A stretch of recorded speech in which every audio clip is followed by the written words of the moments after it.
This is the Oba of Benin, and I'm going to be responding to two YouTubers who basically responded to Kevin Logan's video. And I'm going to be nice this time, because I honestly believe that these people do not know what they're doing by supporting this maniac. So, I'm not going to be my usual self. So, let's get to it. And quick note, I am only going to be addressing certain points, and it's going to be a lot shorter than my response to Devin. I do not take these two YouTubers very seriously. I do not find their responses or sources to be very academically rigorous, and I do not find their arguments against the concept of white privilege to be very compelling. So yes, I do not take you guys seriously, so I'm not going to be devoting that much energy towards you guys.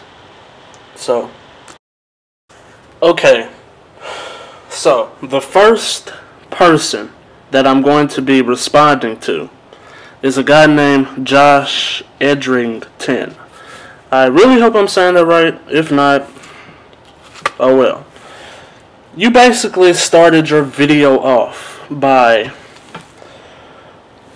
claiming that Kevin Logan did not understand the context of the conversation. And to support this claim, you cited the Drunken Peasants podcast and how they were supposedly misrepresenting Devin, even though you gave no examples, and that's completely irrelevant to the video that Kevin Logan made. Kevin Logan responded to the response that the room made on Jacqueline Glenn's video, not the podcast from the Drunken Peasants. So you basically wasted a significant chunk of your video talking about irrelevant nonsense, to put it lightly. Alright, next point. The next part, which I find important to talk about, other than the constant attacks on their character, Jacqueline Glenn, didn't mention Kevin Logan, which is weird, but still, is the part where the part that he addresses is the clip in the video where she compares a picture of Eric Gardner being choked with Dylan Roof being carried to safety. No, not carried to safety, but taken into police custody, like peacefully, and put a bulletproof vest on him. And he rightfully points out the fact that Dylan Roof didn't resist arrest. But here's my problem. It really does not debunk her central thesis. And that central thesis is that blacks are treated differently. Not just by the police, but in society in general. In many domains, this is an established fact by neuroscience, by psychology, and sociology. It's been proven time and time again in the academic world. This is not a debatable fact. So you basically wasted your time trying to debunk this fact by taking down a bad argument,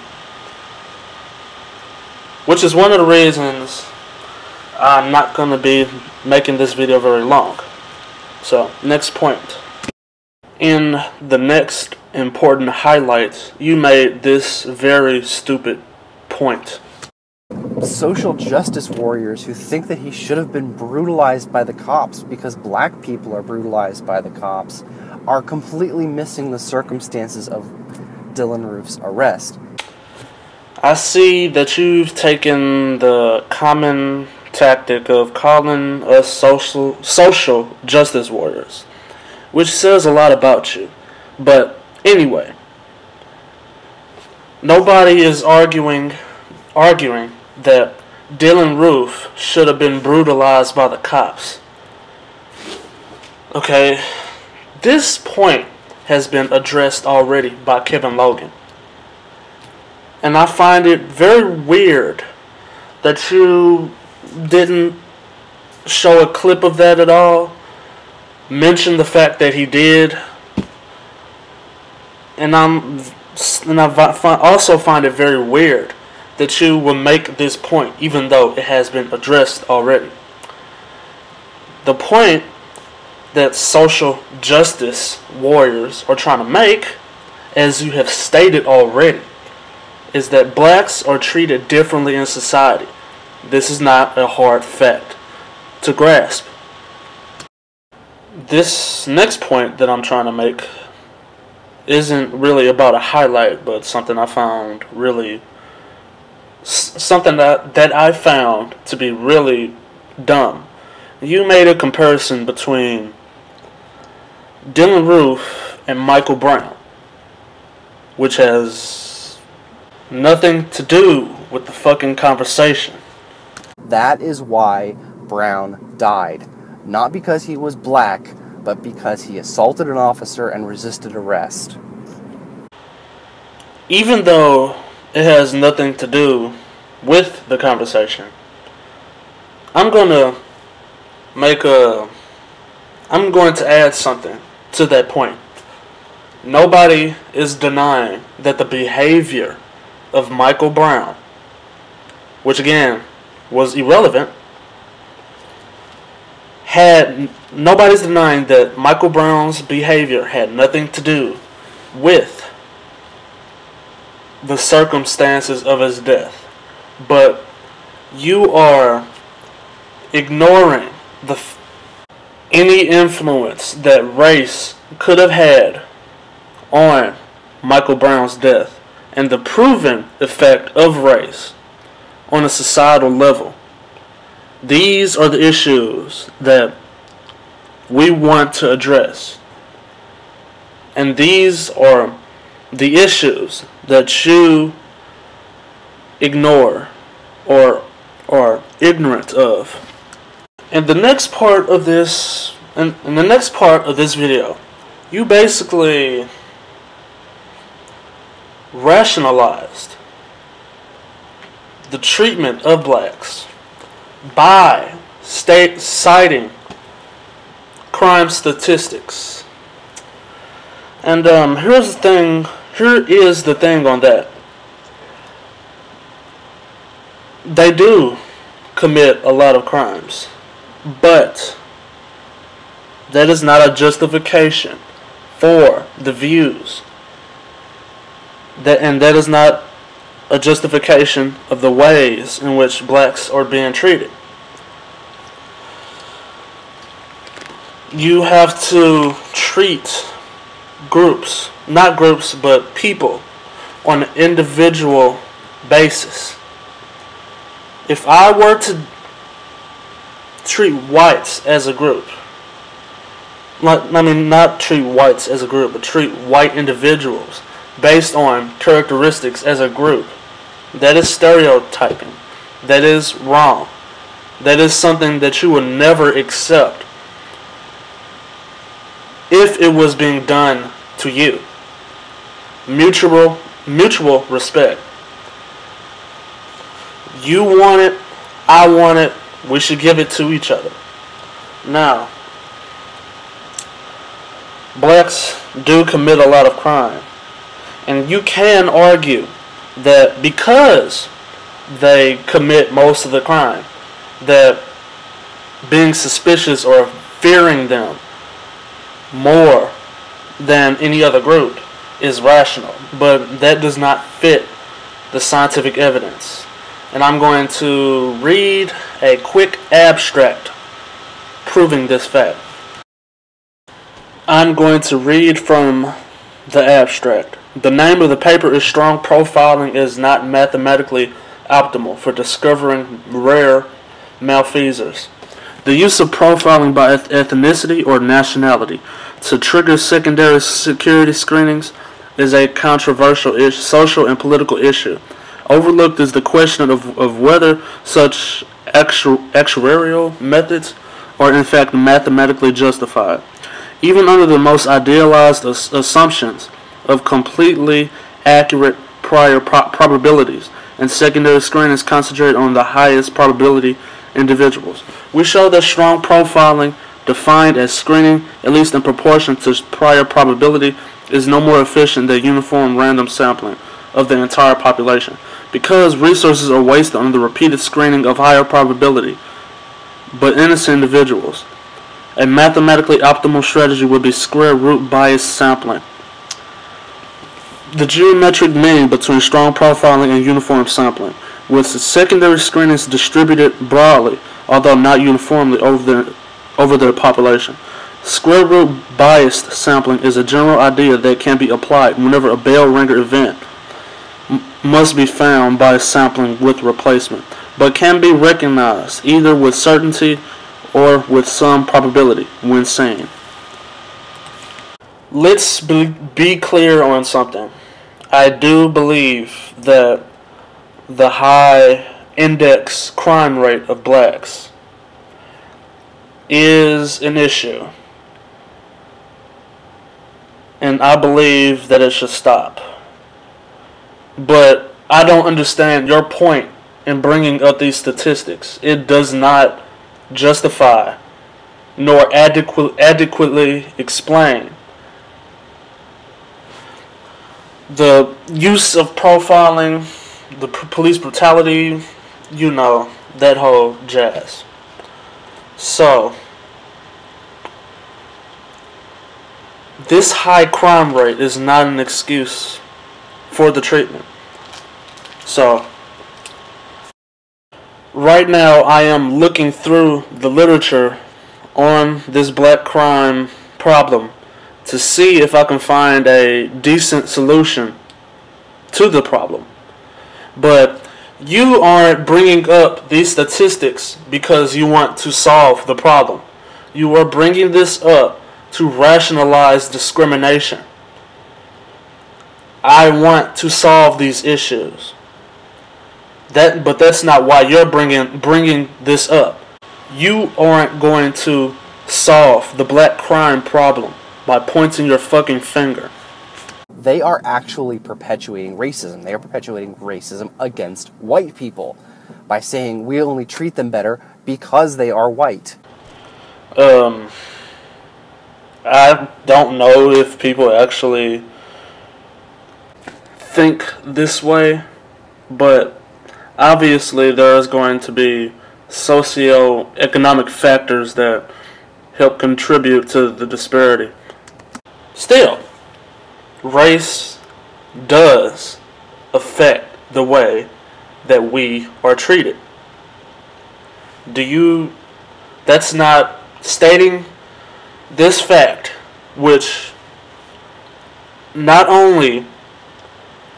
this fact applies not only to whites, but it applies to blacks. Anti-black racism is not a white problem. It's a cultural problem. Okay? Stating this fact is not racism against whites, even if it was only whites. That's like saying that you claiming that blacks, not claiming, I believe it's true, that blacks commit a high, really high index crime rate is racism. Facts does not equal racism. You and the kangaroo have been getting your panties in a bunch over this fact. Over the fact that stating facts is not racism. Please, for the sake of your intellectual integrity apply these rules to yourself as well. That's all I have to say to you. I'm going to be moving on to your little friend. Alright, the next response that I'm going to be addressing is from a guy that calls himself Vindicator. And right into the beginning of his video, I noticed that he began making the same arguments that the previous person has.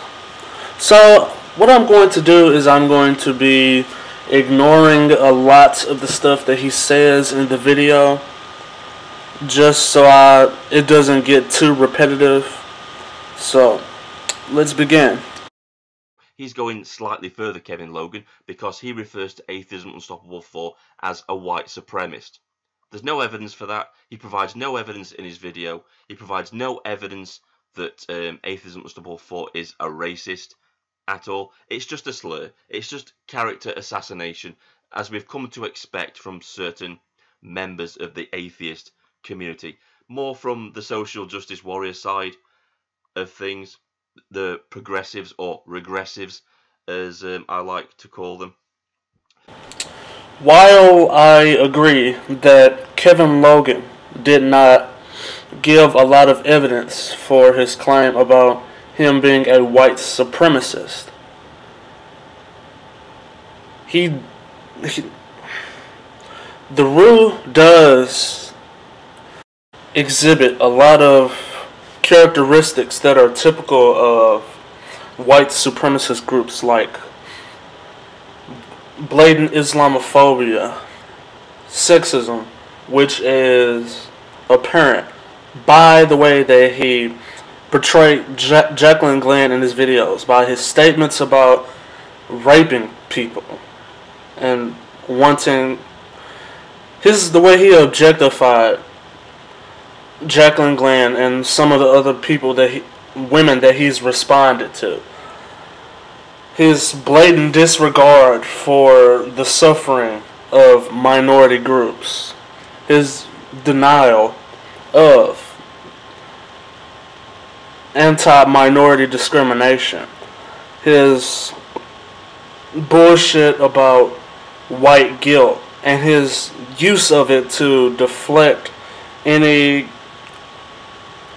attempt to criticize his bigotry. Even though this isn't conclusive evidence, it's enough for me to, take the possibility seriously. He definitely does exhibit a lot of traits that resemble them, but he definitely is a racist. Anyone who tries to rationalize discrimination, anyone who trivializes their discrimination, minority groups, blacks and, is a fucking racist. And considering your later statements about how the pushing of the white privilege idea is a form of racism, if that's a form of racism, then what Devin is doing is definitely a fucking form of racism.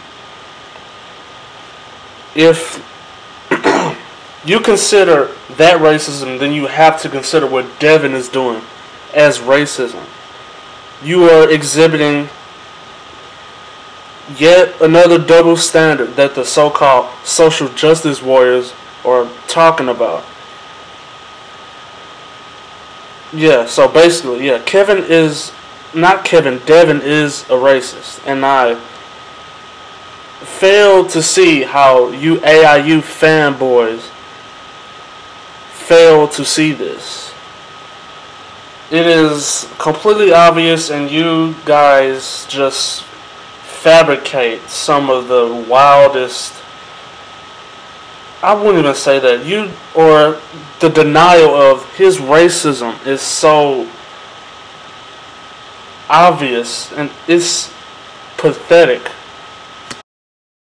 And later in the video, you made an attempt to discredit white privilege by putting a picture side by side of Dylan Roof being carried off on the left, and on the right, you have a picture of the black DC sniper who was arrested in a similar fashion.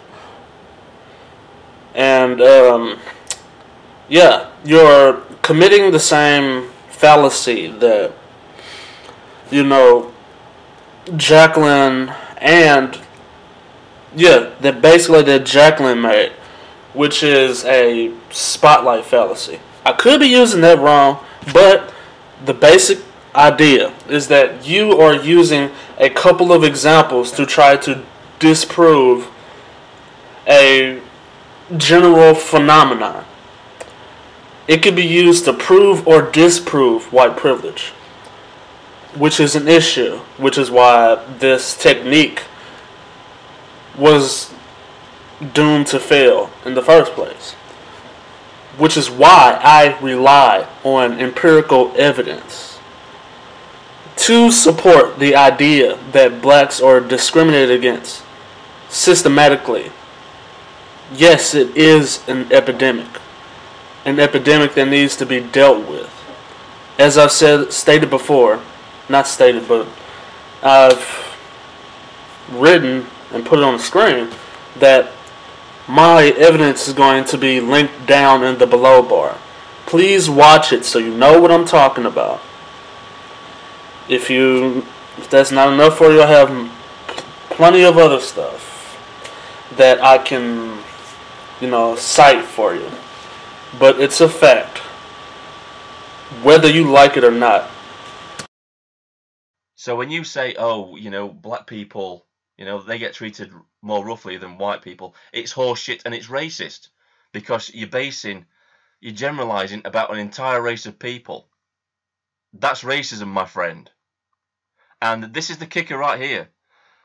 These three police officers, they got away with killing somebody when the CCTV footage clearly shows them killing this person. So where was his white privilege? Where was that when he was lying, bleeding to death from his head on the floor? Where was his white privilege then? This is why this argument of white privilege makes me so fucking sick. It really does. So basically, for the rest of this video, you focused your attention on white privilege. And you made the argument that the concept of white privilege is racist because it assumes that every white person is privileged to every black person. But that's not what white privilege is. It is basically a general set of, not general, but a specific set of experiences that blacks tend to experience more than white people on average. That's all it is. It's not an attempt to say that every white person is privileged compared to a black person. It's not saying that a black business owner is more privileged, less privileged than a white homeless man. That's not what it is at all. And later you cited the Kelly Thomas case as proof that white privilege isn't a thing.